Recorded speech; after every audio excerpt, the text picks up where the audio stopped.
Hello everyone, what's up? It's me again, Junkmaster3, and yeah, I'm finally back with a new video, and I actually decided to sort of redo the Code Red overview video because the previous one I uploaded was really bad in my opinion because it was so damn glitchy towards the end, so it was just some weird ass cuts in the end of the video or like towards the end of the video, so that was just really glitchy and really annoying, and I just felt like I needed to redo that overview because I think there's some Code Red releases which I didn't show in that one because I think that's a pretty old video by today. I think it's like 2 or 3 years old at this point, so I can be totally wrong about that, but enough about that. Let's begin with the overview before it just runs away. First up we have, there's gonna be plenty of these films that I haven't seen because there's sort of like when you buy films all the time, you sort of like you can't watch all of them right away. So yeah. Anyway, enough about that. The first one we have is Weekend Murders, which I haven't seen yet. This is from the 70s, I believe. I think I've heard that this is more like a giallo type film, but can be so wrong about that. But yeah. Then we have. This is a film which I've only heard good things about, and I'm really looking forward to see this one. Butcher Baker, Nightmare Maker. I think this was also one of those video nasties from back in the day. This is also known as something else, but I can't remember what the other title was. I think it was Night Warning or something like that. Can be totally wrong about that, but yeah, Butcher Baker, Nightmare Maker. Only heard good things about it from the. This is from the early 80s, I believe. And then we have a film which I've heard is supposed to be really low budget, but I've only heard good things about it, and the film is The Strangeness. Yeah, just that cover art is really amazing. Sorry for some of the glare, but I'll do my best to not get the glare in sight. And then we have The Witchmaker from the 60s, late 60s, early 70s, I believe. And then we have a, I think this is the more rare edition to get of this film because this was also released on a single disc version, but this also has another bonus disc which includes the, I think it's like documentary or like some behind the scenes footage as well. But the film is called The Dead Pit. Just that cover art is really amazing. Another film which I haven't seen. Then we have Retribution. And I think I mentioned that in that video as well. This guy right here, he really looks like, he reminds me of Isaac from the Children of the Corn films. And then we have, this might be the last film Joe Spinelli ever appeared in before he passed away, but the film is called The Undertaker. I've heard that this release is pretty shitty, but I don't think there's any other way to get this film. Might have been gotten like a newer Blu-ray release or something, but I'm not too sure about that. Then we have a film which I watched for the first time a couple of months ago, and the film is Horror High. Really goofy, funny 70s horror film.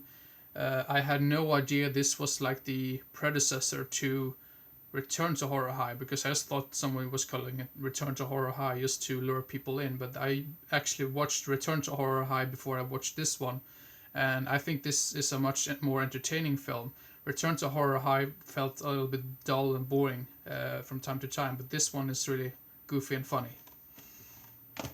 Not a masterpiece or anything, but it still has that entertainment factor to it. Then I have, I had no idea actually I had this on a Code Red release, believe it or not, but the film Boarding House, which is supposed to be one of the very first shot on video films, because this was released in 81 or 82, I believe. I can be so wrong about that, but once again, the cover art is really amazing. Then we have a film which I really think is underrated and more people should see. This is such a crazy film, and I think I actually reviewed this quite a long time ago right now, but the film is called The Boneyard, which basically has this demon or like zombie poodle in it.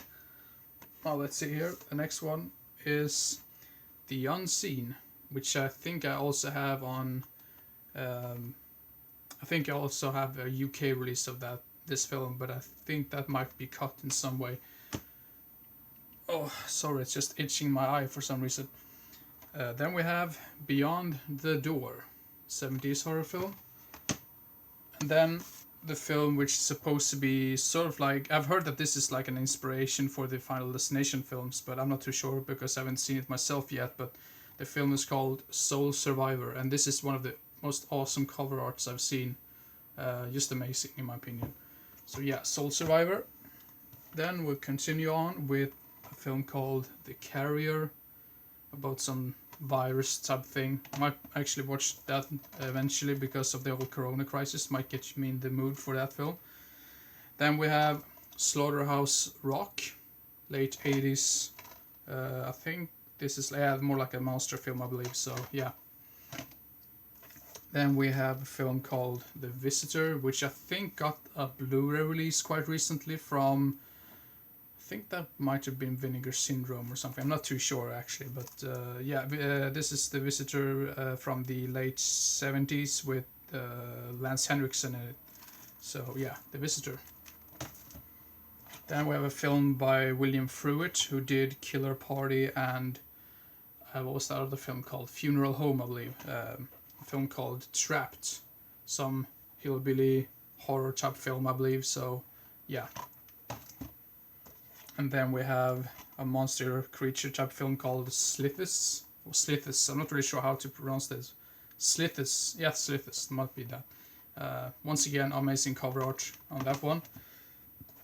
Then I've been told, I'm not too sure if this is true or not, but the guy who I actually bought this film from, he told me that this film was super rare because apparently the guy who owns Code Red, he released this in like a very like limited. He didn't release that many copies of this film or like this particular release because he wasn't very proud of the release itself. So apparently this is really hard to come across today. So I think this was also released on a double pack along with another film which I can't remember the title of at the moment, but the film is called God's Bloody Acre. Also some hillbilly horror action type thing, I believe. Then we have a film called The Love Butcher. Yeah, some serial killer type deal from the 70s. And then we have The Sweet 16, which I think is a pretty underrated slasher film, which I don't hear a whole lot of people talk about this one, to be honest.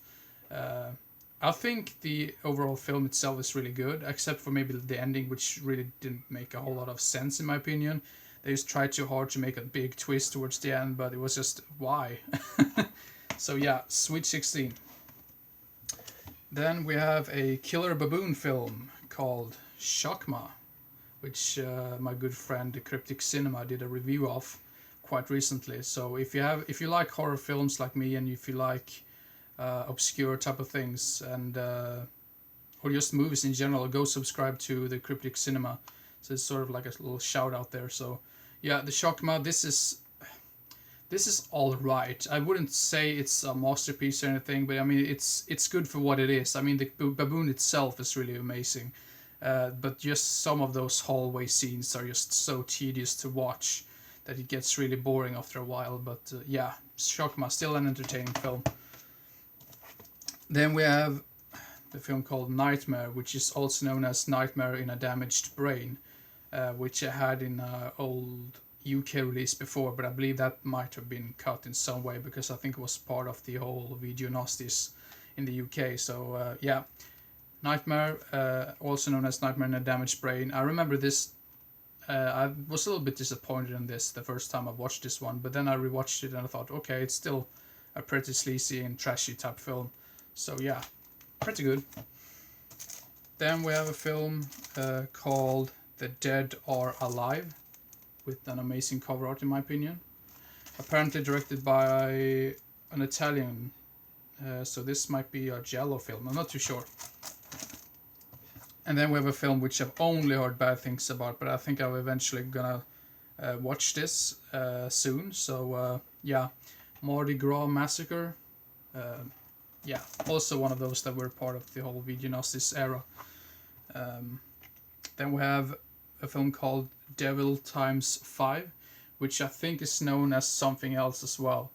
I can't remember the other title at the moment, but this is like a killer kids type of film about these kids going out in this remote cabin or whatever, and there's like a family living there, and they take them in, and they are evil to say the least. So yeah, devil times 5. They're really unlikable ones as well, but the film itself is good because they're meant to be unlikable like assholes. So yeah. Then we have a really weird ass film called The Death Row Game Show, which is, if you like black humor, this is the film for you. It's just so weird and hard to explain this film. You really need to see it to believe it, to be honest. So yeah, Death Row Game Show, still a pretty entertaining film. Then I have a film which I just hated, and the only reason why I picked this one up was because it was a Code Red release. And yeah, I might need to rewatch this film because I've only watched it once and I didn't care for it whatsoever. But the film called Night of the Demon, the killer Bigfoot film, I did not like that, but I'm willing to give it another chance eventually. Let's see here, now it's almost filled up here with films. Then we have a film which I've never heard anyone talk about, to be honest. So that was like, okay, this might be interesting because it's a vampire film from the 80s, and the film is called Vampire at Midnight. And first, I was really confused about this like cover art because I don't think the cover art is that great, because I didn't realize that it was a bald man right there biting this lady's neck, which yeah, that was just weird. Then we have the film called Rituals, which I really enjoyed. I really love films that takes place out in the wilderness or like out in the woods in general. So this was like the perfect film for me. This has Hal Holbrook in it. Yeah, if you like your like horror films taking place out in the wilderness, and if you like films like Deliverance, this is the film for you. So yeah, Rituals. I quite recently watched another film which was quite similar to that, which was called Hunter's Blood. I can also recommend that one because that has Billy Drago is a really weird ass guy in that film, like he usually is. Then we have a film called The Messiah of Evil. I actually had quite high hopes for this one, but I just thought it was boring as hell. I mean, they tried to build up some sort of tension, but it just didn't work for me. Once again, maybe another film I need to rewatch. So yeah, believe it or not, this film was directed by the same guy who directed Howard the Duck. Yeah, fun fact. Then we have the film called Madman, which I think is a little bit better than the first time I watched it, because I remember I hated this one the first time I watched it, but when I watched it again, I was like, okay, this is pretty damn entertaining. And unfortunately, though, I've heard that this release is pretty damn bad, because I think there was some sort of issue with I think it was the audio or the picture quality or something. There was something wrong with this. Not wrong, but it was something that wasn't particularly good. But I don't care too much because I have it in another release. I think it was the 88 Films release. Was it 88 Films or Arrow? I think it was Arrow release. So yeah. Anyway, Madman. Then we have the hilariously bad but somewhat funny horror film called Don't Go in the Woods Alone. Just atrocious, really, but this is definitely one of those so bad it's good type of films. So yeah, Don't Go in the Woods. Then we have another type horror film that takes place out in the woods or in the forest. Yeah, and the film is called The Forest. I don't think this is as bad as some other people say, but I wouldn't say it's a good film either. I mean, it tends to get boring after a while, and the whole premise of why this guy is like just killing people off just doesn't make any sense in my opinion. But yeah, The Forest.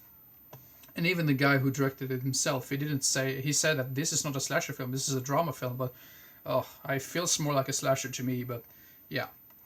Then we have the film called Redeemer, The Redeemer, Son of Satan, which is one of those school reunion type of films when there's like a crazy killer on the loose. And this, I think this sort of reminded me of Slaughter High in a way. It's sort of like the same type of premise, if I remember correctly, but pretty entertaining actually, and quite atmospheric as well.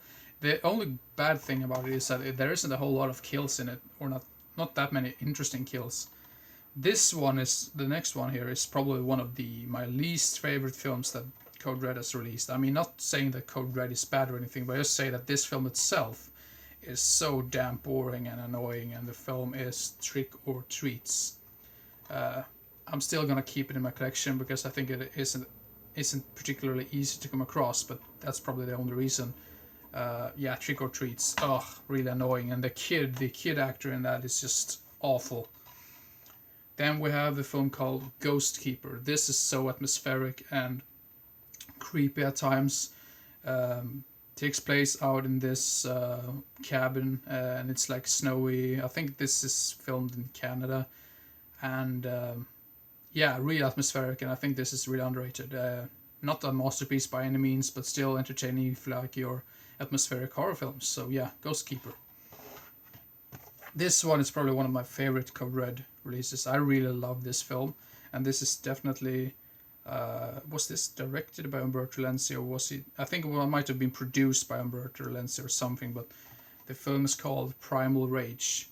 I really, really, really like this film, and I'm so glad I have it because it seems like this is another one of those that goes for ridiculous prices online. So, yeah, Primal Rage. Then we have a double pack of Murder Run and Unhinged. Unhinged I have in another release. I think this is the 88 Films release. But Murder Run seems to be... I mean, this release seems to be the only way to actually get Murder Run. Murder Run is sort of like... I'm not really sure how to categorize it actually, but it's a crime drama type of film. And I think it might have been inspired by true events as well. But really underrated, and I think more people should give it a watch if you tend to find it somewhere, because I know it's pretty hard to come across. But yeah, Murder Run and Unhinged, both pretty damn entertaining films. Then we have Terminal Island, which I haven't seen yet. I think we're into some of those post-apocalyptic type of films right now, so I think the rest of them are going to be something like that. Then we have Exterminators of the Year 3000. I might have watched this, but I'm not too sure. I think I might have mixed it up with some other film, but post-apocalyptic films from the 80s tend to be really entertaining in general, so yeah. Then we have a film called Choke Canyon with Lance Henriksen and Bo Svensson, believe it or not, the Swedish guy. Yeah. Then we have this is some... I think the rest of these films are films directed by... What's his name? Santiago. What's he called? Oh. Sergio Santiago, I believe his name is. I'm not too sure, but the film is called The Devastator. So none of these films I've actually seen yet, but... And then we have the film Wheels of Fire, which I've heard is supposed to be like a Mad Max ripoff. Then we have the Sisterhood, like there. Once again, most of these cover arts are really amazing. Then we have Equalizer 2000. And finally, the last film for this is going to be Dune Warriors with David Carradine. So that was all of my Code Red releases, or like Code Red DVDs. Hopefully this is gonna work out much better this time around than the previous overview video, because that was so damn glitchy and I didn't like that. So yeah, hope everyone enjoyed, and yeah, see you next time. Bye bye.